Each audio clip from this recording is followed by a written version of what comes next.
இந்த ஒரு வீடியோல எதை பற்றி பார்க்க போறோம் அப்படின்னு பாத்தீங்கன்னா, பயிர்க்கடன் தள்ளுபடி செய்ய கோரி விவசாயிகள் கண்டன ஆர்ப்பாட்டத்தில் ஈடுபட்டிருக்காங்க. மிக குறைவான அளவு தமிழகத்துல பயிர்க்கடன் தள்ளுபடி மற்ற மாநிலங்களை கம்பேர் பண்றப்ப, கடந்த ஆட்சியில கம்பேர் பண்றப்ப, இப்ப தாவேகோட ஆட்சியில பயிர்க்கடன் தள்ளுபடி அப்படின்றது விவசாயிகள் மத்தியில பெரும் விவாத பொருளா மாறி இருக்கு. இந்த பயிர்க்கடன் தள்ளுபடி அப்படின்றது என்ன, யாருக்கு இதை வழங்க போறாங்க, இப்ப கரண்ட்ல எவ்வளவு தள்ளுபடி செய்ய போறாங்க என்பதை பற்றி வீடியோல முழுமையா நம்ம பார்க்கலாம். ஸோ வீடியோவை பாக்குறதுக்கு முன்னாடி நீங்க நம்முடைய சேனலை முதல் முறையா பாக்குறீங்க அப்படின்னா சப்ஸ்கிரைப் பண்ண பெல்ல கிளிக் பண்ணி வச்சுக்கோங்க. சோ வீடியோக்குள்ள போகலாம். பயிர்க்கடன் தள்ளுபடி கோரி விவசாயிகள் கண்டன ஆர்ப்பாட்டத்துல ஈடுபட்டிருக்காங்க. கிட்டத்தட்ட கிருஷ்ணராயபுரம் தேசிய தென்னிந்திய நதிகள் இணைப்பு விவசாயிகள் சங்கத்துல காவிரி ஆறு என பாசன பிரிவு விவசாயிகள் சங்கம் சார்பில் கிருஷ்ணராயபுரத்துல ஆர்ப்பாட்டம் நடந்தது. தென்னிந்திய நதிகள் இணைப்பு விவசாயிகள் சங்க தலைவர் ஐயா கண்ணூர் அவர்கள் தலைமை வசித்து என்ன பேசினாரு அப்படின்னு பாத்தீங்கன்னா, தேர்தல் வாக்குறுதி அடிப்படையில விவசாயிகளுடைய கடன்களை ரத்து செய்து மீண்டும் விவசாயிகளுக்கு பயிர்க்கடன் வழங்க நடவடிக்கை எடுக்க வேண்டும். மாநில அரசு தள்ளுபடி செய்யவில்லை என்றால் சென்னை தலைமை செயலகம் முன்பு விவசாயிகளை திரட்டி பெரிய அளவிலான போராட்டம் நடத்தப்படும் என்றும், மத்திய அரசு பெரிய நிறுவனங்களுக்கு தள்ளுபடி அறிவித்துள்ளது, ஆனால் விவசாயிகளுக்கு எந்த விதமான தள்ளுபடியும் செய்யாமல் இருப்பது வேதனைக்குரியது.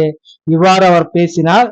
கிருஷ்ணராயபுரம் காவிரி ஆறு பாசன நிர்வாகிகள் கோவக்குளம் ராஜேந்திரன், தட்சிணாமூர்த்தி, கிருஷ்ணன், அம்பிகாவதி உட்பட 100க்கும் மேற்பட்ட விவசாயிகள் இதுல கலந்து கொண்டார்கள்.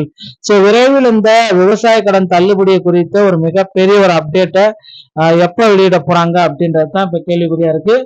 வருகின்ற தமிழக பட்ஜெட் ஆகஸ்ட் 5ஆம் தேதி முதல் தமிழகத்துடைய இடைக்கால பட்ஜெட் முதல்வர் விஜய் தலைமையில ஸ்டார்ட் பண்றாங்க. இந்த டைம்ல பாத்தீங்கன்னா இதுல விவசாய கடனை மாற்றி அமைக்க போறதுக்கு நிறைய வாய்ப்புகள் இருக்கு. ஆல்ரெடி பாத்தீங்கன்னா முதல்வர் விஜய் 75,000 நகை இந்த விவசாய கடன் வாங்கியிருக்கீங்க, பயிர்க்கடன் வாங்கியிருக்கீங்கன்னா 100% தள்ளுபடி. 75,000 ரூபாய்க்கு நீங்க மேல வாங்கியிருந்தீங்கன்னா 50%, 35,000 மட்டும்தான் தள்ளுபடி அப்படின்ற மாதிரி ஒரு அறிவிப்பு போனதுனால விவசாயிகள் பாத்தீங்கன்னா ரொம்ப சோகத்துல இருக்காங்க. கண்டிப்பா அவர்களுக்கு பாத்தீங்கன்னா 5 ஏக்கருக்குள்ள அப்படின்னா முழுமையான தள்ளுபடியும், 5 ஏக்கருக்கு மேல அப்படின்னா 50% தள்ளுபடியும், தேர்தல் வாக்குறுதிகளை குறிப்பிட்டதை நிறைவேற்றுங்க அப்படின்ற கோரிக்கைகள் இருக்கு. என்ன பண்ண போறாங்க அப்படின்றத நாம இன்னும் வரக்கூடிய மத்திய இந்த இடைக்கால பட்ஜெட், தமிழக இடைக்கால பட்ஜெட்ல நாம எதிர்பார்க்கலாங்க.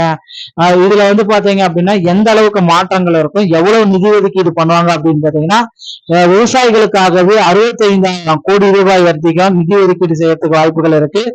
கிட்டத்தட்ட ஒவ்வொரு விவசாயிகளுக்குமே கடன்களை அதிக அளவுல இந்த டைம் வழங்க போறாங்க. வழங்கி அடுத்த 2 ஆண்டுகள்ல கட்ட முடியலன்னா அந்த கடனை அரசு தள்ளுபடி செய்யறதுக்கு நிறைய வாய்ப்புகள் இருக்கு. ஓகேங்களா? பயிர் கடன்களை இந்த மாதிரிதான் அரசு தள்ளுபடி செய்ய போறாங்க. மீண்டும் மாற்றப்பட்ட தள்ளுபடி பட்டியல் அப்படின்றது பாத்தீங்கன்னா 3ஆம் கட்ட பட்டியல்.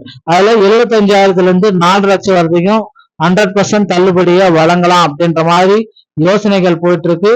முதல்வர் விஜய் அவர்கள் பாத்தீங்கன்னா இந்த அமைச்சர் கூட கூடி ஒரு நல்ல சுமூக முடிவுகளை எடுப்பாரு அப்படின்றத நம்ம விரைவில் எதிர்பார்க்கலாங்க.